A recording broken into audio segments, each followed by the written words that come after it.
نہ آسمان سے پانی برس رہا ہے نہ زمین میں کہیں پانی ہے، تو بنیادی چیز آسمان کا پانی ہے۔ اس کو اللہ تعالیٰ یاد دہانی کراتے ہیں، انا سببنا الماء صبا، سوچو ہم نے تمہارے کھیت کو ہرا بھرا کرنے کے لیے کس انداز سے آسمان سے پانی برسایا۔ آسمان سے پانی برستا ہے نا، یہ اللہ ہی کے حکم سے برستا ہے۔ سائنسدان کیا کہتے ہیں؟ سائنسدان بھی تو انسان ہے نا، ان کی عقل بھی اتنی سی ہے، بس چاول کے دانے جتنی، زیادہ نہیں ہے۔ وہ بھلے اپنے آپ کو بہت بڑے عقل مند سمجھیں، لیکن ان کی عقل بھی زیادہ نہیں ہے۔ انہوں نے کیا پٹی پڑھائی لوگوں کو، بولے یہ بارش میں اللہ کا کیا کمال ہے، وہ تو گرمی ہوتی ہے تو یوں بھاپ بن کے پانی اوپر جاتا ہے اور یوں کر کے بادل بنتے ہیں اور یوں کر کے برس جاتے ہیں۔ واہ بھائی، پوچھے تو صحیح کوئی انہیں کہ آخر وہ کون ہے جو پانی کو بھاپ بنا کر اوپر لے جا رہا ہے؟ یہ بھی تو کوئی ہے، لیکن ابلیس یہاں انسان کو چپ کرا دیتا ہے۔ سوال وہی کرے گا جس کا تعلق اللہ کے ساتھ ہو، وہ کچھ دیر کے لیے سوچ میں پڑے گا کہ آخر جو سائنسدان یوں کہتے ہیں کہ پانی بھاپ بن کے اوپر جاتا ہے، اب اگلا اسٹیپ یہ ہے کہ وہ کون ہے جو بھاپ بنا کر اس کو لے جا رہا ہے۔ چلو بھاپ بن کے سمندر کا پانی آسمان تک پہنچا۔ سمندر کا پانی کھارا ہوتا ہے کہ میٹھا ہوتا ہے؟ کھارا ہوتا ہے، اس سے چاول پک سکتے ہیں، کھیتیوں میں کام آتا ہے، کسی کام کا نہیں۔ لیکن آسمان سے جو پانی برستا ہے انتہائی میٹھا، وہ کون ہے جو اس پانی کو میٹھا کر رہا ہے؟ یہ دوسرا سوال۔ جب یہ سوال کرو گے اب آپ کا ایمان تازہ ہوگا، اب ایمان تازہ ہوگا۔ کیوں؟ اب آپ دھیرے دھیرے اللہ تک پہنچو گے، کڑی سے کڑی۔ شیطان بیچ میں سے سیڑھی کو کاٹ دیتا ہے، ایک بات کہلوائے گا دوسری بات چھپا دے گا۔ کیوں؟ تاکہ اللہ کے ساتھ کہیں انسان کا رشتہ نہ جڑ جائے۔ اگر انسان کا رشتہ اللہ کے ساتھ جڑ گیا اور انسان کو پتہ لگ گیا کہ بارش میرے اللہ ہی کی طرف سے آ رہی ہے، اب تو وہ عبادت گزار بن جائے گا۔ اب شیطان کے اڈے بند ہو جائیں گے، ہر کوئی اذان ہوتے ہی مسجد کو لپکے گا، شیطان کی پوجا پاٹ بند ہو جائے گی۔ اس وجہ سے شیطان کبھی بھی انسان کو اللہ تک نہیں پہنچنے دیتا۔ لیکن آئیے قرآن کے پاس، قرآن اللہ کا کلام ہے۔ اللہ نے جگہ جگہ قرآن میں اس چیز کا تذکرہ کیا ہے، بارش کا، خصوصیت کے ساتھ۔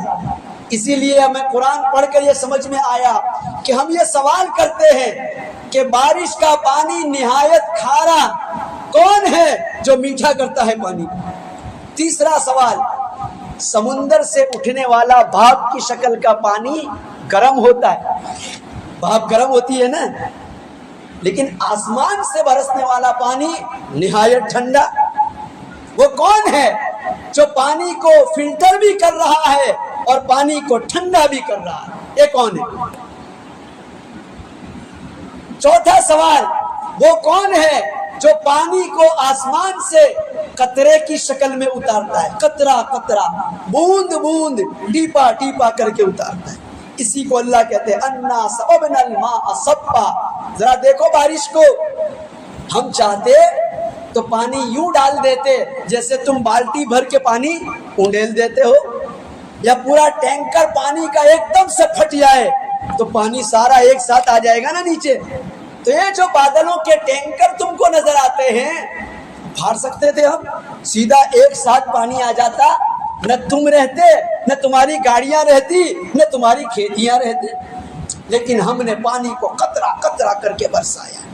آئیے ذرا قرآن کی ایک اور آیت کو ملاتے ہیں، اس سے ہمیں اور اچھی طرح سمجھ آئے گی کہ بارش اللہ ہی کے حکم سے ہوتی ہے، اس کے برسنے میں کسی کا کوئی اختیار نہیں ہے۔ اللہ نے بارش کا پاور کسی کو نہیں دیا، یہ کنٹرول اپنے پاس رکھا ہے، کسی کو نہیں دیا۔ آئیے قرآن کیا کہتا ہے، فرمایا الم تر ان اللہ یسجی سحابا، ذرا دیکھو دیکھو آسمان پر کہ بادلوں کو ہم کس طرح سے کھینچ کر لاتے ہیں. یسجی کھینچ کر لاتے ہیں، دور دراز بادل نظر آتے ہیں، لیکن ہم اس کو ہواؤں کے ذریعے سے کھینچ کر لاتے ہیں کہ چلو سورج کی سرزمین کی طرف چلو. حکم ہوتا ہے بادلوں کو، ہواؤں کو حکم دیا جاتا ہے کہ بھاری بھرکم پانی سے بھرے ہوئے بادل، ان کو سورج کی سرزمین کی طرف لے کر کے چلو کہ وہاں کے لوگوں کو زیادہ ضرورت ہے، زیادہ پیاس لگی ہوئی ہے، زمین سوکھ چکی ہے، کھیتیاں برباد ہونے کو ہے، چلو جلدی سے. یسجی صحابہ، ہم بادلوں کو کھینچ کر لاتے ہیں. کبھی دیکھیے گا اللہ دیکھنے کی دعوت دے رہا ہے، الم ترى، دیکھو دیکھو ذرا دیکھا کرو، کبھی نگاہ اٹھا کے دیکھا کرو کس انداز میں بادل جھلتے ہیں. کبھی ہوا چلنے لگے نا تو دیکھیے کبھی بادل کس طرح سے جڑتے ہیں، وہ اس کنارے میں ہوتے ہیں، دیکھتے ہی دیکھتے دیکھتے ہی دیکھتے آسمان پر پہنچ جاتا. یہ کون ہے جو بادلوں کو کھینچ کر تمہاری آبادی کی طرف لے آیا؟ اللہ فرماتے ہیں میں ہی ہوں. الم تر ان اللہ یسجی صحابہ. اتنا ہی نہیں، دوسرا اسٹیپ، ثم یؤلف بینا. اللہ کہتے ہیں پھر دیکھو ہم کس طرح اس کو جوڑتے ہیں، آپس میں بادلوں کو جوڑتے ہیں. ایک ادھر سے آیا، ادھر سے آیا، ادھر سے آیا اور ادھر سے آیا، آپس میں جوڑ دیا. ابھی بھی بارش نہیں برسی، آدمی دیکھ رہا ہے بار بار. مئی کا مہینہ ختم ہو گیا، جون کا مہینہ ختم ہو گیا، جولائی کا مہینہ شروع ہو گیا، ارے بہت گرمی لگ رہی ہے، بارش نہیں ہو رہی ہے، پانی اندر چلا جائے گا، ہم کیا پیئیں گے؟ پریشان پریشان پریشان. اللہ کہتے ہیں اب دیکھو آ گئے بادل، کھینچ کر لے آئے، اس کے بعد ہم نے جوڑ دیا. اب تیسرا کام، ثم یجعلہ رکاما. اللہ کہتے ہیں ہم بادلوں کو تہ بتہ کرتے ہیں، ایک کے اوپر ایک تھپی لگاتے ہیں. پیسوں کی تھپی ہوتی ہے نا، ایک کے اوپر ایک، اس طرح سے بادلوں کی تھپی لگاتے ہیں. اب آگے کیا ہوتا ہے؟ فَتَرَى الْوَدْقَ يَخْرُجُ مِنْ خِلَالِهِ. اب دیکھ ذرا ان بادلوں کے بیچ میں سے کس طرح پانی کے قطرے قطرے قطرے قطرے برستے ہیں.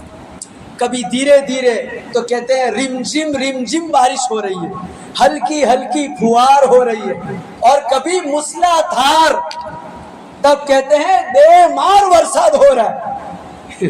لوگ ڈر جاتے ہیں کیا ہوگا، اب تو ڈوب جائیں گے. 4 گھنٹے ہو گئے، 5 گھنٹے ہو گئے، 10 گھنٹے ہو گئے. نہ ہی نہیں، آگے فرماتے ہیں وَيُنَزِّلُ مِنَ السَّمَاءِ مِن جِبَالٍ فِيهَا مِن بَرَدٍ. پہاڑوں جیسے بادل ہوتے ہیں اوپر، پہاڑوں جیسے بادل جو ہمیں نظر آتے ہیں دور سے، بڑے بڑے ٹکڑے بادلوں کے. اللہ فرماتے ہیں ان بادلوں میں سے ہم کبھی کبھی برف کے ٹکڑے گراتے ہیں، جس کو کہا جاتا ہے اولا. برف کے ٹکڑے بھی گراتے ہیں. کبھی سر پہ لگ جائے تو سر پہ چوٹ آ جائے، گاڑیوں کے شیشے ٹوٹ جاتے ہیں کبھی. لیکن ایسا کم کرتے ہیں، زیادہ تر بارش برساتے ہیں. اور اگر برف بھی گرانی ہے تو برف کو بالکل ایسا کرتے ہیں پیسا ہوا، جیسے روئی کے گالے ہوتے ہیں نا، اس طرح سے. آپ کینیڈا چلے جائیں، انگلینڈ کی طرف، وہاں برف گرتی ہے 3 مہینے تک، لیکن وہ برف ایسی نہیں گرتی کہ پورے ٹکڑے آسمان سے گرے. ایسا نہیں، نقصان ہو جائے گا انسان کا. اللہ پاک نے یہاں بھی مہربانی کی، انہی بادلوں میں سے برف برسانے کا انتظام کیا، لیکن برف کو روئی کی طرح بنا دیا. روئی کے ریزے، روئی کے ریشے گویا آسمان سے گر رہے ہوئے سے ہلکے ہلکے ہلکے ہلکے نیچے پڑ کے جم جاتے ہیں. لیکن کیا اللہ کی قدرت ہے، کیا مہربانی ہے انسان پر. پانی بھی برسایا تو اس انداز میں کہ انسان کا کوئی نقصان نہیں، برف بھی برسائی تو اس انداز میں کہ انسان کا کوئی نقصان نہیں. لیکن کبھی کبھی انسان کو احساس دلانے کے لیے برف کے ٹکڑے گراتے ہیں، اس کو اولا کہتے ہیں. برف کے ٹکڑے دھڑا دھڑ گرتے ہیں اور پوری رفتار سے گرتے ہیں، آدمی جلدی سے اندر چلا جاتا ہے. بعد میں اخبار میں آتا ہے کہ 100 گاڑیوں کے شیشے ٹوٹ گئے. سوچئے اگر روزانہ ایسا ہی برف کے ٹکڑے گرتے تو ہمارا چلنا پھرنا انتہائی مشکل ہو جاتا، ہماری گاڑیاں تباہ ہو جاتی اور کھیت بھی برباد ہو جاتے. یہ اللہ تعالیٰ کا احسان ہے. لہذا ہمیں یہ بات اچھی طرح سمجھنی چاہیے کہ بارش خالص اللہ کی مہربانی سے برستی ہے. سائنسدان ادھوری بات کرتے ہیں، قرآن پوری بات کرتا ہے. ہمیں پوری بات سمجھنی چاہیے تاکہ اپنے رب سے تعلق قائم ہو جائے. ایک